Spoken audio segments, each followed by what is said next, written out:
Hello, and welcome to the Pillar Diaries, episode number 39, featuring Sister Erin Holmes. Sister Holmes and her husband Jeremy are church planters and pastors of Journey Church in Las Vegas, Nevada. They have two beautiful children that are their world. Sister Holmes is a worship leader, a speaker, and the creator of Far Above Rubies, a ladies' devotional. This ministry has more than 22,000 members from more than 90 countries around the world. She is also the creator of Mental Health and Ministries page on Facebook and a women's small group curriculum entitled Treasured. Sister Holmes states this concerning her own ministry: the more we come to know God through His Word, the more that we understand our own identity in Him. When I sat with Sister Erin, her heart for people was undeniable and contagious. When I think of her story, I can't help but to think of the story of the four men bringing a paralyzed man to Jesus. It was the persistence of those four men that got that man before Jesus, not only to be healed, but to be forgiven.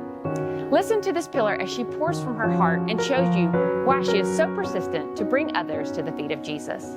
These women are our pillars, and their stories are our monuments. If we ever fail to tell their stories, what they have built will crumble. These are their diaries.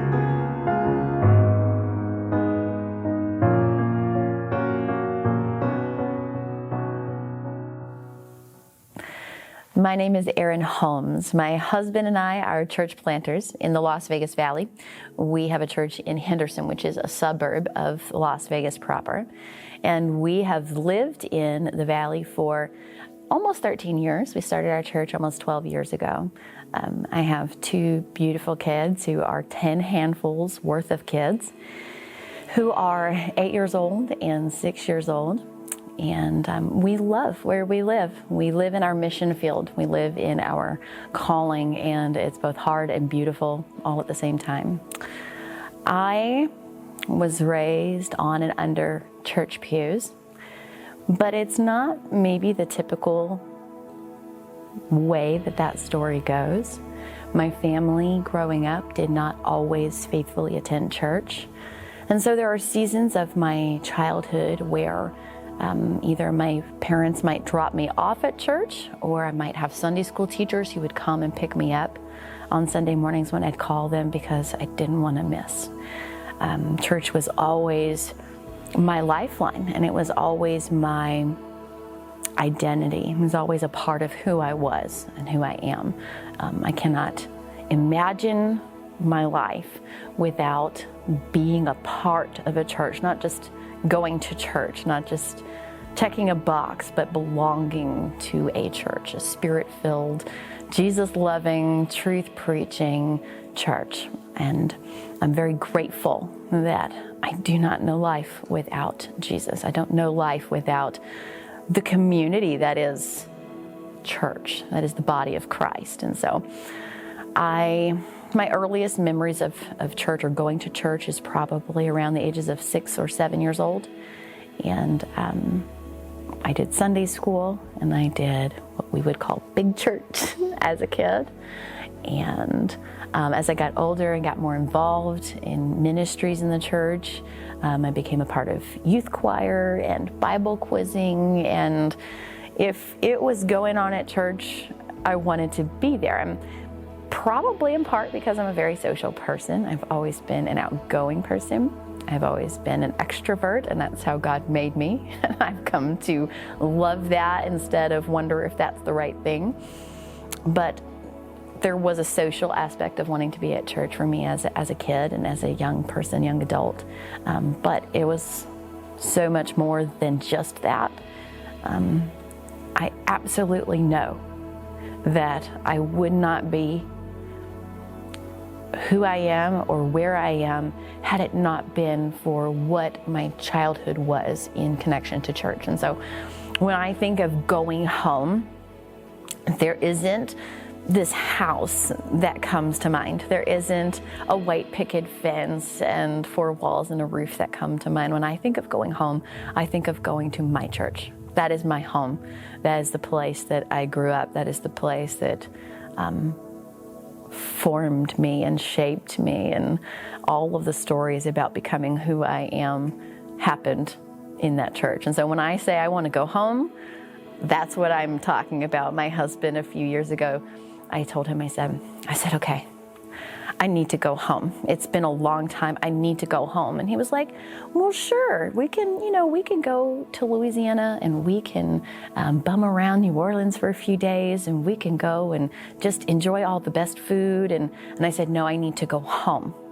And my heart was craving going to the church that I grew up in, that safety that was that church for me. So I'm very grateful for the upbringing that I had, even if it was a little unconventional for someone who was raised in church and wasn't always in a home that was going to church faithfully. I had that experience of being raised in the church and under church pews, and I'm very grateful for that experience.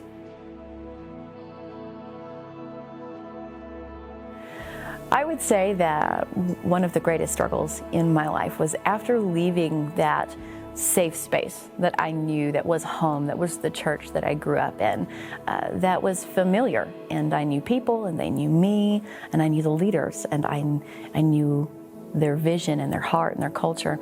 Was probably in my adult life having some leaders that disappointed me, not in moral failings, not in being bad people, but being human and very human, and some things that caused hurt in my life that, looking from the other side of those experiences years later, I can look back and see how much they were hurting. When you're in the middle of being hurt, you cannot fathom how anyone could possibly hurt another human being that way. But after you've lived through hurt a lot of times in life, you know that people who hurt others are genuinely just struggling themselves. They're walking through their own struggle and they speak or operate from a place of that struggle. And it took a long time for the Lord to heal some things in me through those situations. And I began to look at those very human leaders and understand the weight that they carried and the places of pain that they operated from. And I know that the struggles in that regard, in regard to what we like to call church hurt, okay? God uses those things. He doesn't ignore them. He doesn't maybe cause them. He doesn't put his finger in our life and say, it's time for you to experience some church hurt now. But he works all things for our good. And that's not a trite platitude that we can throw around to make someone feel better. God really takes the hurt that we experience, even from really good people, from men and women of God. He takes that hurt and develops us through it. We think the refiner's fire always looks like Satan with a pitchfork standing in the corner going, okay, it's time to put you through your paces now.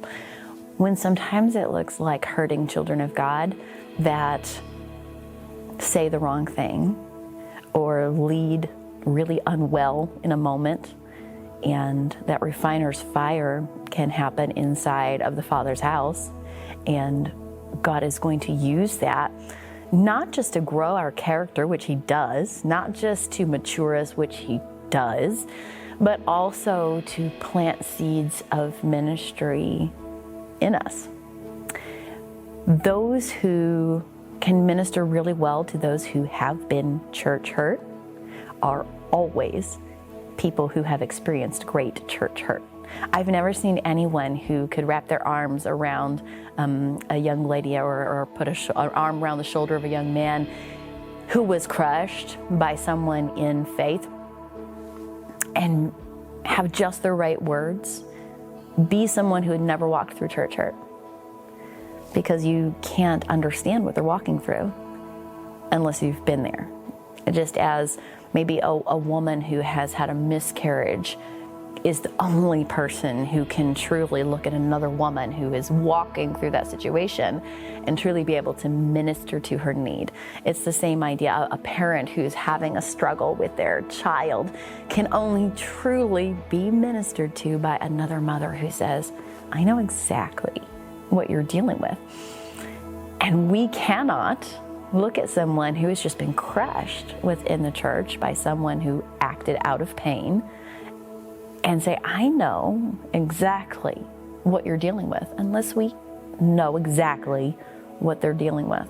And so I think that sometimes God doesn't guard us from those struggles because He needs us 5 years down the road. He needs us 10 years down the road, 30 years down the road, 50 years down the road to be able to look at someone who's standing in that moment and say, not only is it going to be okay, but you will love people better on the other side of this when it's time.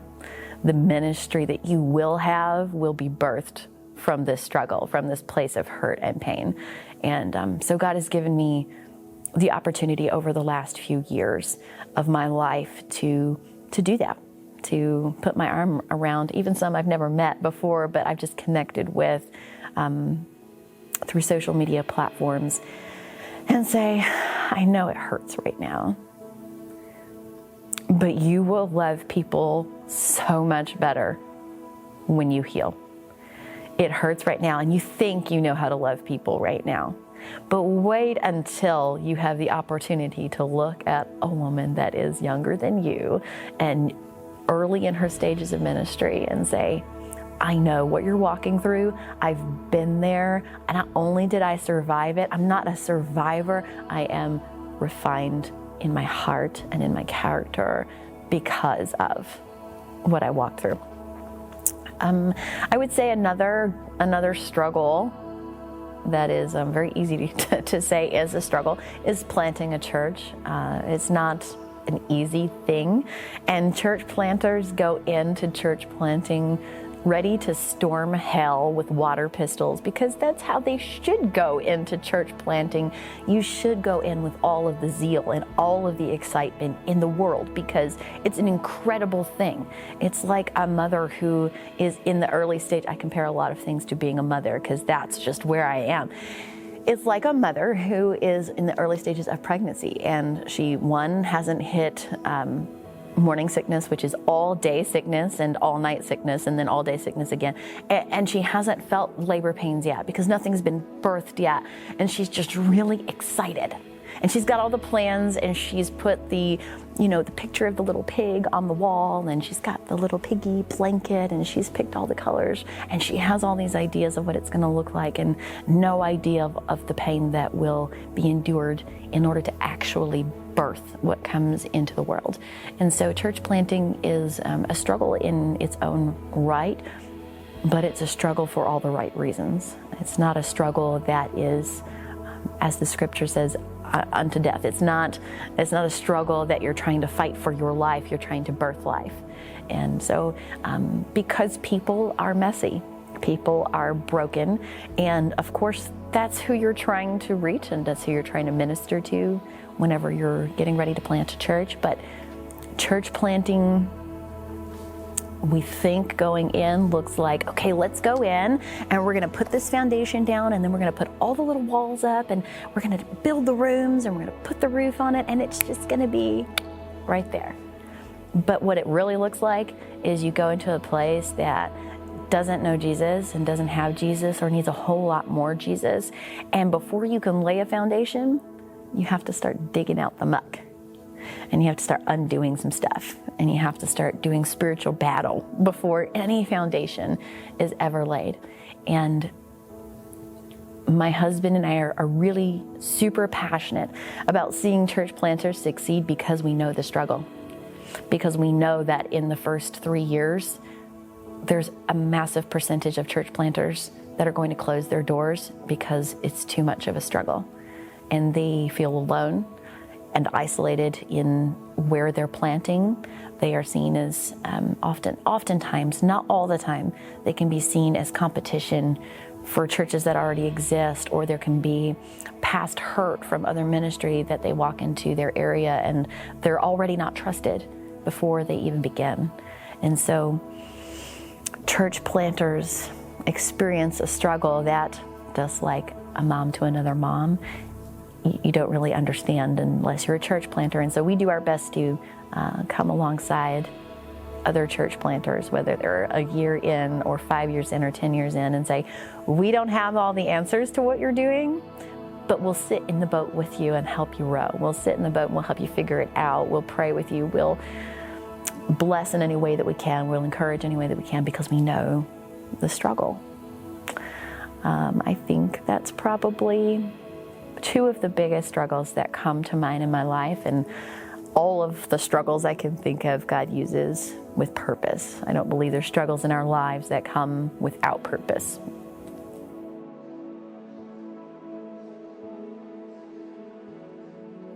That is a great question, and that is a hard question.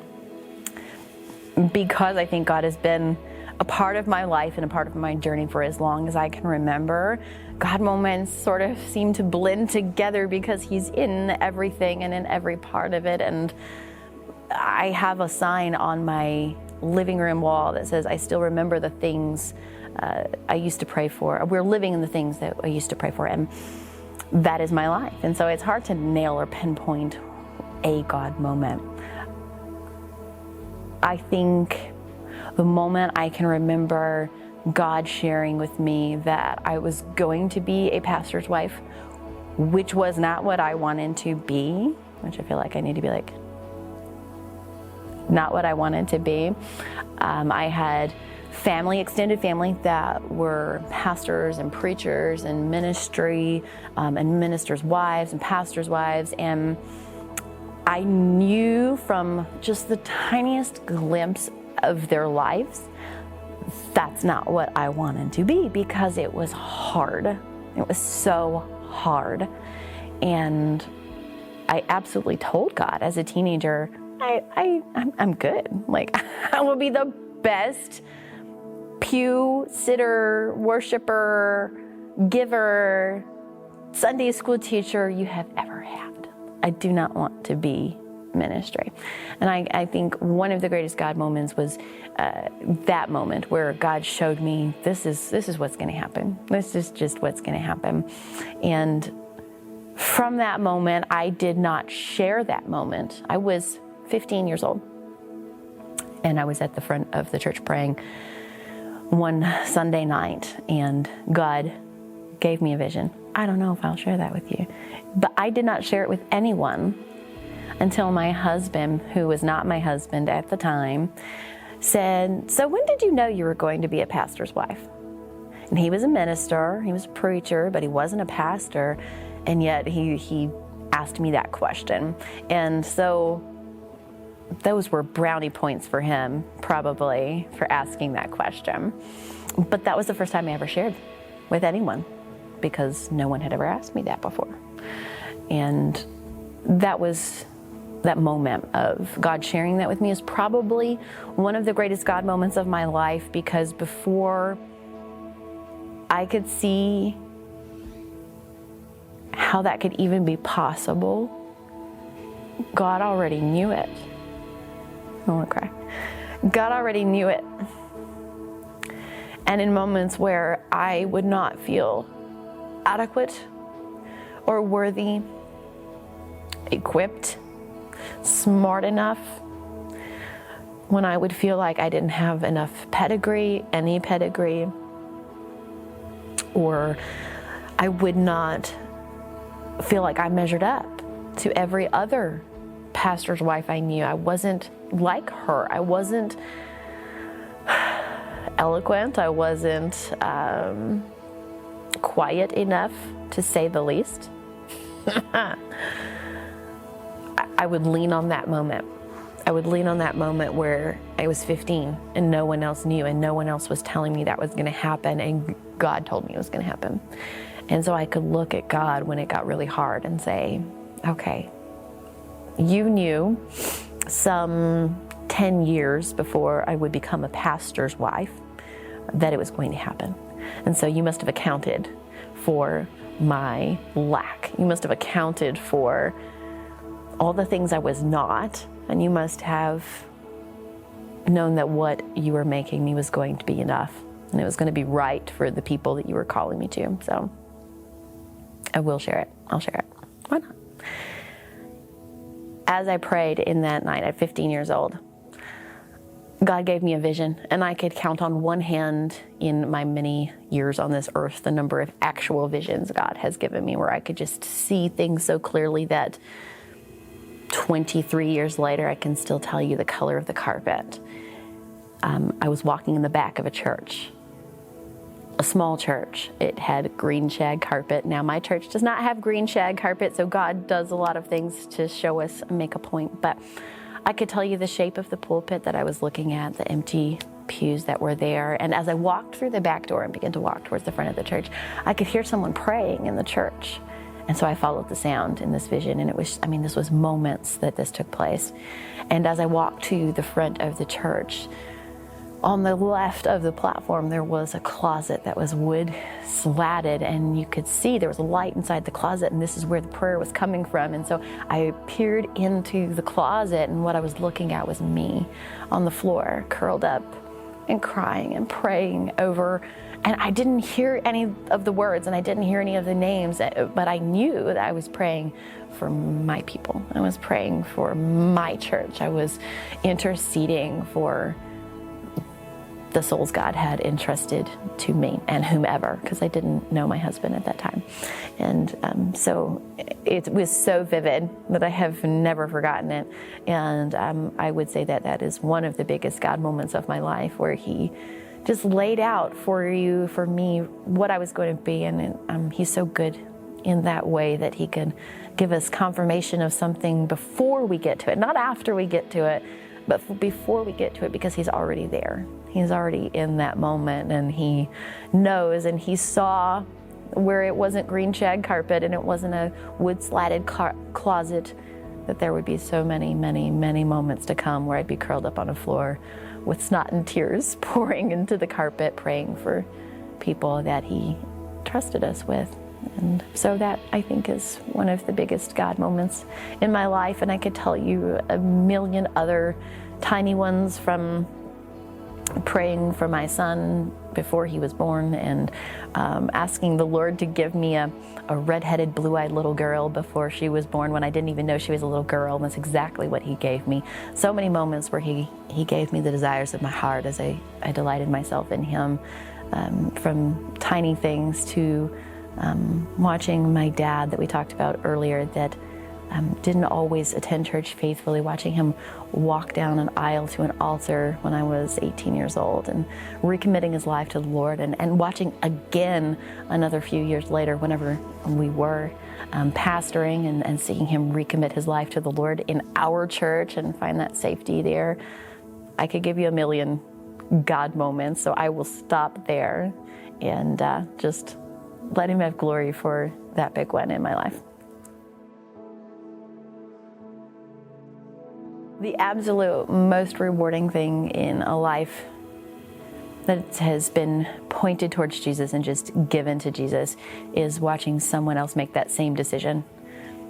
There is nothing in the whole entire world like knowing that you played any part in someone's life being transformed for Jesus, in someone coming up out of waters of baptism with tears streaming down their face and the biggest relief in the world, and watching that person be filled with the Holy Spirit, just full and overflowing and speaking in heavenly languages, and have them look at you and say, nothing is the same. I won't feel the same. I feel so much lighter. The weight is lifted off, and watching joy and peace. And I feel like every time I get to watch that happen, that I am born again all over again, because you're experiencing it again and again and again and again. And so if all I ever do for the rest of my life is see one more soul born into the kingdom of heaven, then my whole entire rest of my life will be worth living for Jesus.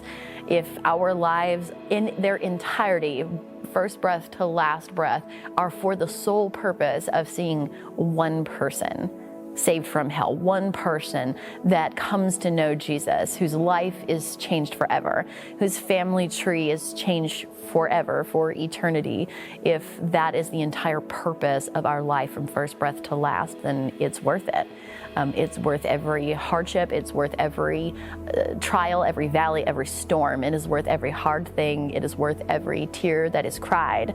It is worth every moment of questioning and every insecurity and every doubt and every struggle that happens to birth a soul into the kingdom. And So the most rewarding part of living for Jesus is to see that happen for someone else, because if it's just for us, it's incomplete. It's incomplete. Our lives lived for Jesus. Our lives lived for someone else to come to Jesus. We're ambassadors for Christ. We have a great commission to go and make disciples. We are to be witnesses for him, Jerusalem, Judea, Samaria, ends of the earth. Every part of it, every part of the gospel, the heartbeat of the gospel, the heartbeat of Jesus is people.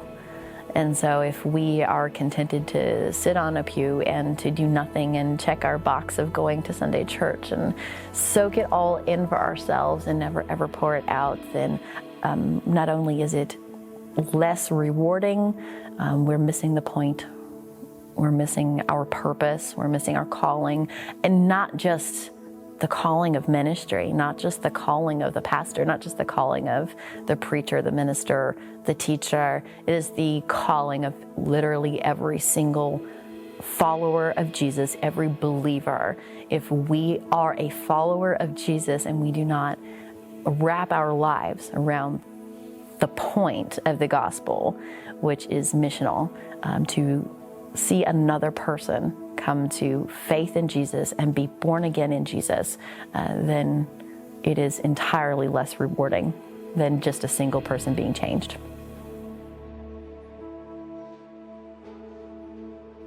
The greatest female, I'm going to say influences rather than influence. It's difficult to pick just one because I've had the blessing of having some really terrific women of faith in my life.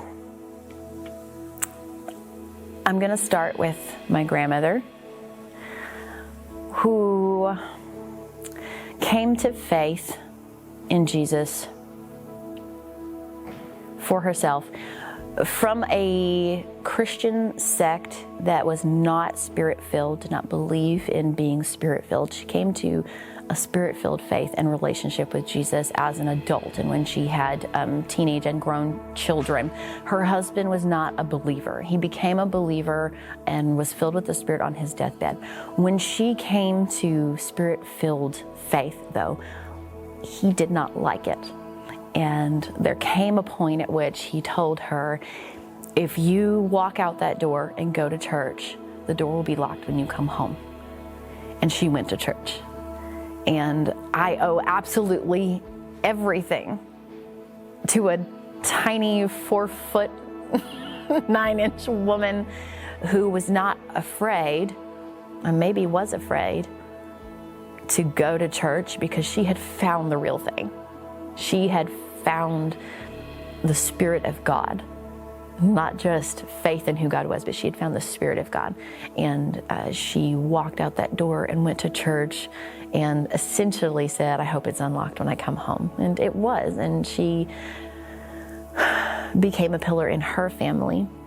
And because of that, because of her, I was able to come to faith for myself and find that Spirit of God for myself. I had the opportunity because she was brave enough and courageous enough to say, I might not have a home to come home to, but I'm going to church. And it wasn't about going to the 43rd church service in a week and, being more committed to church than it was to family. It was a fork in the road that said, if you're gonna make me choose Jesus over you, I'm gonna choose Jesus over you, not because I don't love you, but because I cannot live without him.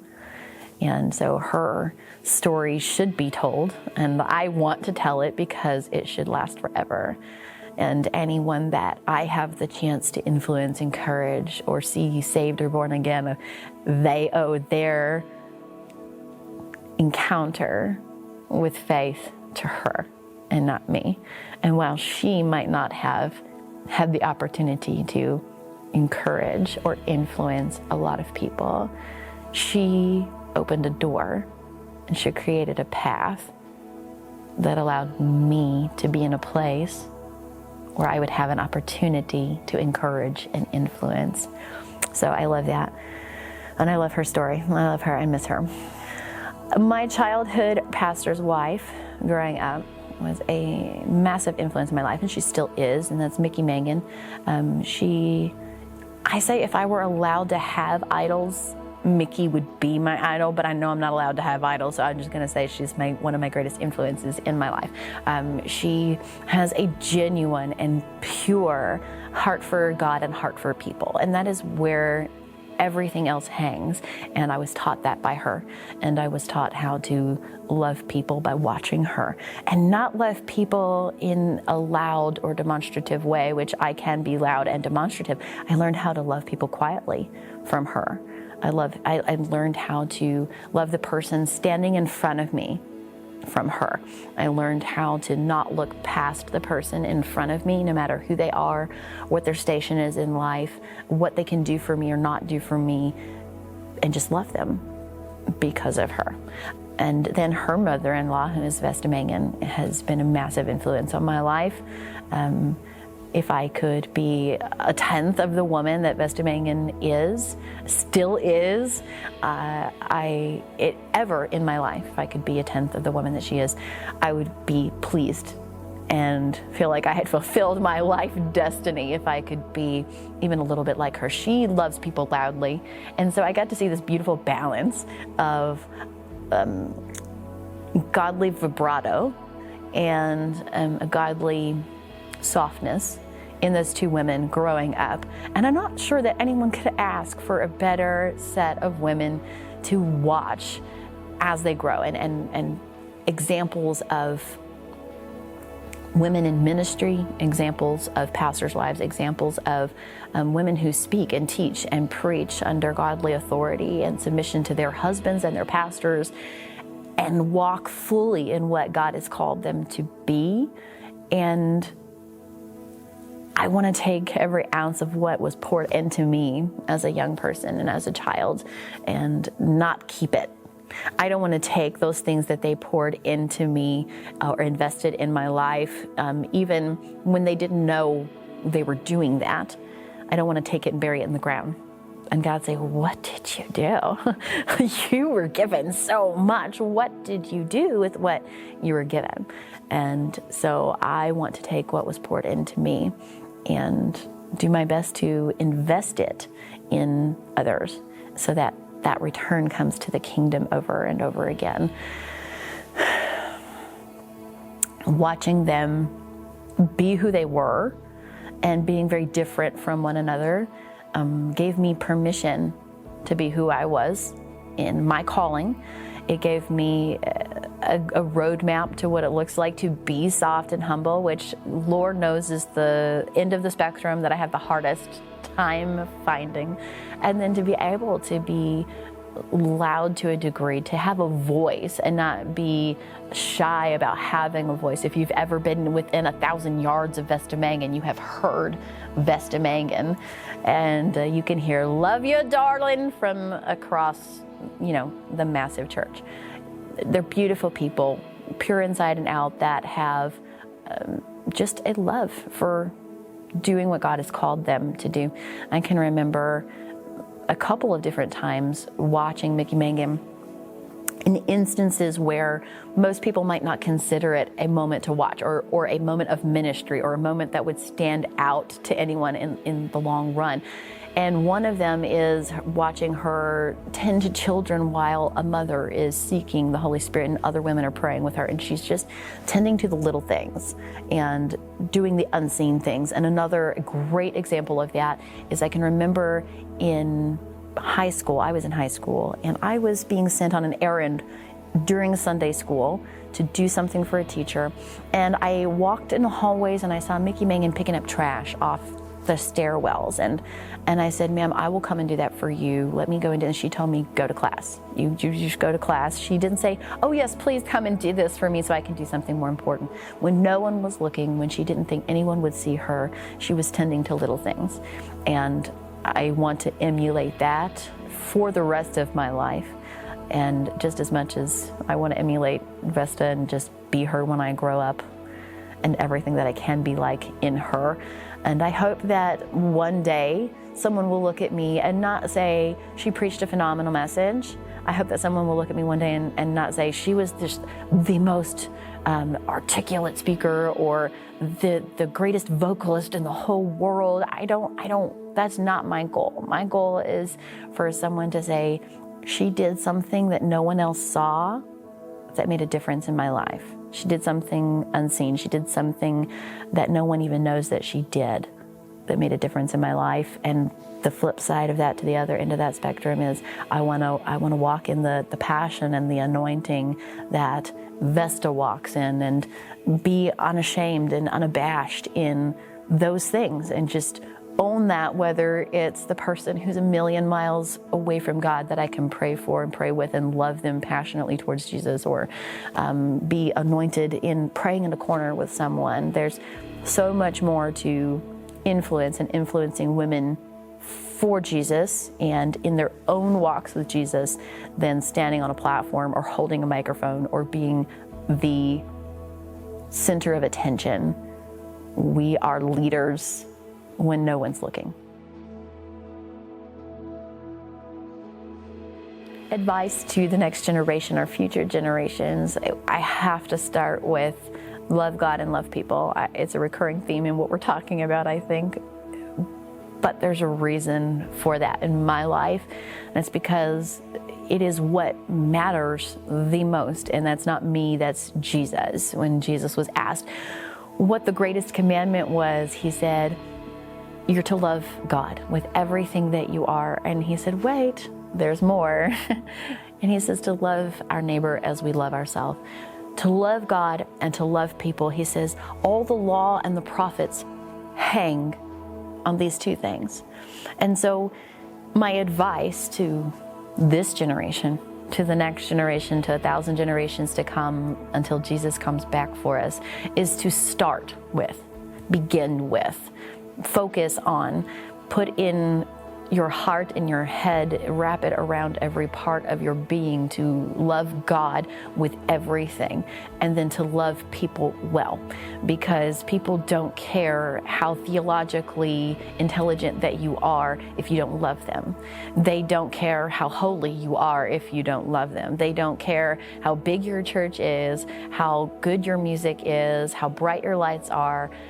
They don't care, and they won't care unless you love them. And every woman of faith that you know that has been impactful in her world has loved people. Because you can preach 1,000 messages in a year, and if there's not love flowing from it, and if there's not love flowing from you, those messages may just mean nothing. Now, God can use a donkey, and he does. And so you can speak that word and God can use you even if you're getting so much else wrong in your life. And I truly believe that. But our words have so much more weight. Our words have so much more impact if we are genuinely loving people. They see that it comes from a place of love. They see that it doesn't come from a fascination with being in a microphone or a pulpit or being the leader if you love them. And love, I'm going to get really cheesy maybe. Love not only conquers all, it is invincible. It penetrates everything. Love can soften the prickliest person, and I've seen it happen. Love can gain the trust of a child. It can gain the openness of someone who's been hurt. Love can get through all of those things if you love them for real, if you love them genuinely, if you love them more than a handshake and a pat on the back and a hug and an ask about the weather, if you love them, if you slow down and you love them, if you love them beyond what is reasonable. We, as a culture, not the church, the world that we live in, has this limitation of saying, I tried to love her. I tried to talk to her. I tried to ask about her family. I tried to ask about her job. I brought her a coffee. I tried to take her out to lunch. I tried to love her. And we have this limit on love that is supposed to be unconditional, because the love we receive is unconditional, where we say, I've tried everything I know to do. I've tried everything that's reasonable, and they won't open up. They won't let me love them. They hold this guard up. They won't let me give them the love of Jesus. We've done all the reasonable things. And if we can get to a place where we say, I will love them beyond what is reasonable. Because people who are hurting and people who are broken have to be loved beyond what is reasonable for it to be effective in their life. Because you're climbing over mountains that they've built. You're climbing over castle walls that pain and hurt and trauma have built in their life. And so what we might, as maybe a healthy person, say, I've loved them enough, and it's still not working. I'm going to write them off. When they're ready to come and find me, I will love them again. I will love them more. I will love them better. If we can love them beyond what's reasonable, it will make a massive difference in their life, and you will reach people that you didn't think would ever come to Jesus, that you didn't ever think would allow you to even talk to them about Jesus if you just love them first. So love God, love people, because it changes everything. It is what we are called to do. We can't live out the Great Commission without loving people. We just can't. We can't share the gospel without loving people, because if we don't love people, we're missing the point of the gospel. Love God and love people is probably the greatest piece of advice that I could give for future generations, for this generation, for any generation. And I think I'll leave it there.